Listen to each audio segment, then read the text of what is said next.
Hello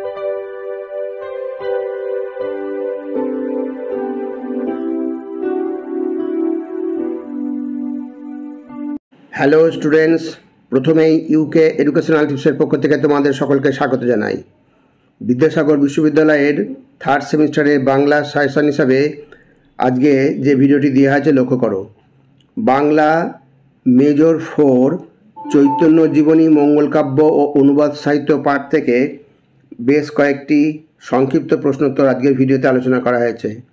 এগুলি বাছাই করা গুরুত্বপূর্ণ প্রশ্নোত্তর, সুতরাং তোমরা প্রত্যেকে এই প্রশ্নোত্তরগুলো খুব ভালো করে লক্ষ্য করবে এবং তৈরি করে নেবে। এগুলি তোমাদের সেমিস্টার পরীক্ষায় বিশেষভাবে হেল্প করবে। আজকে প্রথম প্রশ্ন হচ্ছে, রামায়ণের শ্রেষ্ঠ অনুবাদক কে? তিনি কোন শতকের মানুষ ছিলেন?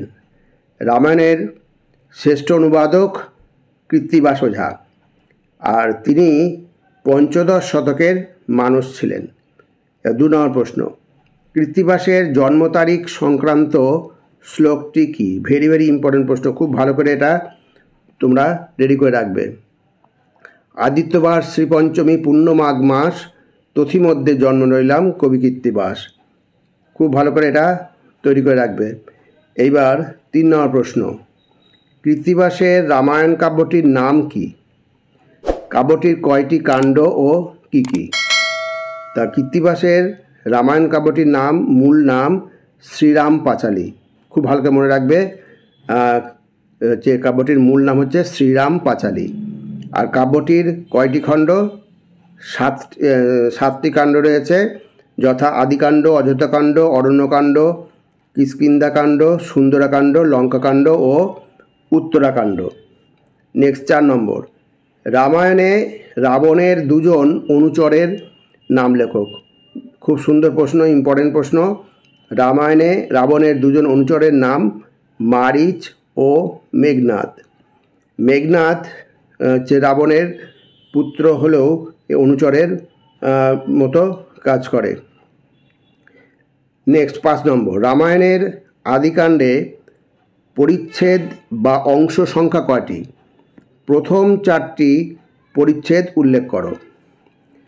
তা রামায়ণের আদিকাণ্ডে পরিচ্ছেদ বা অংশ 62টি।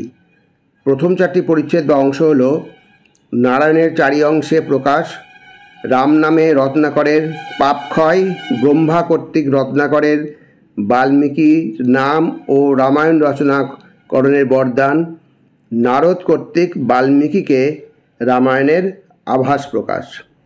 এবার পরবর্তী প্রশ্ন 6 নম্বর, রামায়ণের আদিকাণ্ডে কি ঘটনা বর্ণিত হয়েছে? রামায়ণের আদিকাণ্ডে বা বালকাণ্ডে রামের জন্ম, বংশ পরিচয়, পিতা মাতা, গুরু, বাল্যকাল এবং রামের চরিত্র সম্পর্কিত বিভিন্ন ঘটনা বর্ণনা করা হয়েছে। নেক্সট 7 নম্বর, রাবণ, মহিরাবণ, কুম্ভকর্ণ ও গুহকের পূর্ব নামগুলো কী ছিল? ভেরি ইম্পর্টেন্ট প্রশ্ন। হচ্ছে রাবণের পূর্ব নাম, এগুলো সবগুলো পূর্ব নাম রয়েছে, ভালো করে মনে রাখবে। রাবণ হচ্ছে জয়, মহিরাবণ হচ্ছে শত্রুধনু, কুম্ভকর্ণ বিজয়, আর গুহক হচ্ছে বামদেব। তাহলে রাবণের পূর্ব নাম কী ছিল? জয়।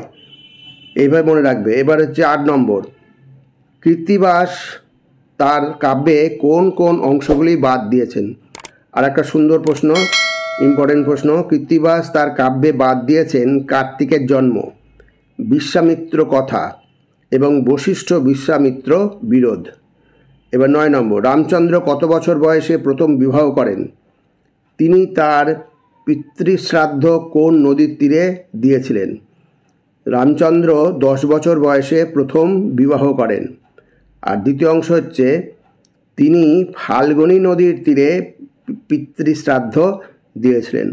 ভেরি ইম্পর্টেন্ট প্রশ্ন এগুলো সব কটা, অতএব তোমরা খুব ভালো করে রেডি করবে। দশরথ ঘরে জন্মিবেক 4 জন, এই 4 জন কারা? এই 4 জন হলেন শ্রীরামচন্দ্র, ভরত, লক্ষ্মণ ও শত্রুঘ্ন। এবার 11 নম্বর, 10 মাস গর্ভে ধরে পুষেছি তোমায়, কে কার উদ্দেশ্যে কথাটি বলেছে? এই কথাটি কে বলেছে? দস্যু রত্নাকরের জননী রত্নাকরকে এই কথা বলেছে। নেক্সট 12 নম্বর, চবনমুনির পুত্রের নাম কি? তার পেশা কি ছিল? চবনমুনির পুত্রের নাম রত্নাকর। আর দ্বিতীয় অংশ হচ্ছে তার পেশা ছিল দস্যুবৃত্তি।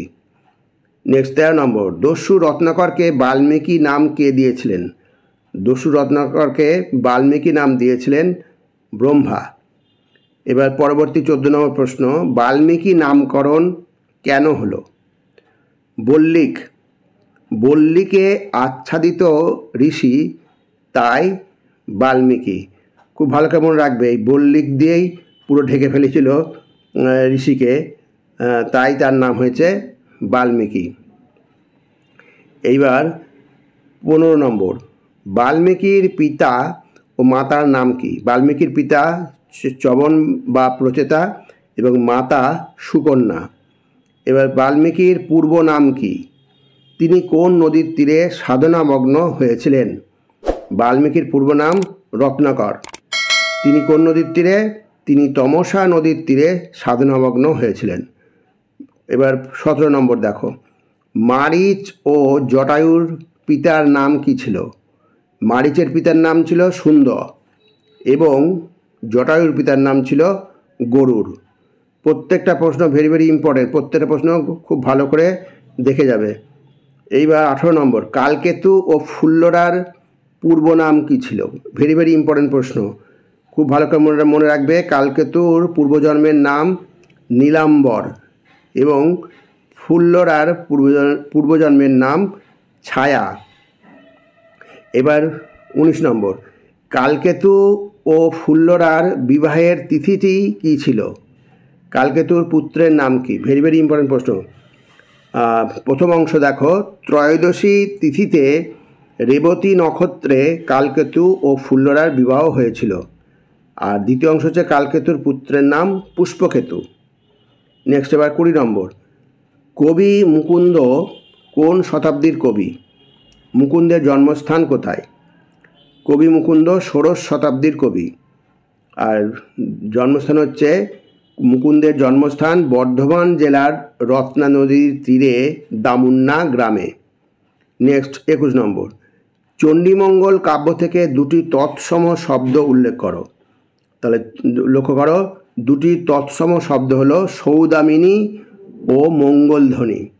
দুটি তৎসম শব্দ সৌদামিনী ও মঙ্গলধ্বনি।